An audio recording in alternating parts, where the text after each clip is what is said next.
চেয়েছি বলে ওরা আমায় কেমন করে মেরেছে। আজ মা, আগো, তুমি বোবার মতো শুধু চেয়ে থাকো কেন? দাও না মা এক মুঠো অন্ন। আর যে সইতে পারছি না। কি হয়েছে না? এক মুঠো অন্ন দিতে না পারো? মাগো, ক্ষুধার যন্ত্রণা এত বেশি কেন? ক্ষুধার যন্ত্রণা এত বেশি কেন? মা, মনে হয় ক্ষুধার জ্বালায় আমি মরে যাব, আর বাঁচব না। তোমার কাছে আর অন্ন চাইব না, তোমার কাছে আর অন্ন চাইব না।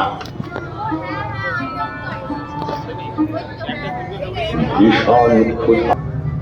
অনাবৃষ্টি যেমন চৈত্রের শস্য ক্ষেত্রে উঠে পেলে মোটে নেই অন্য কোন দাবি। অনেকে অনেক কিছু চেয়ে নিচ্ছে, সকলে চায় বাড়ি গাড়ি টাকা করি, কারো বা খ্যাতির লোভ আছে। আমার সামান্য দাবি, পড়ে যাচ্ছে পেটের প্রান্তর, ভাত চাই, এই চাওয়া সরাসরি। ঠান্ডা বা গরম, সরু বা ঢাল, মোটা রেশনের লাল চালে হলে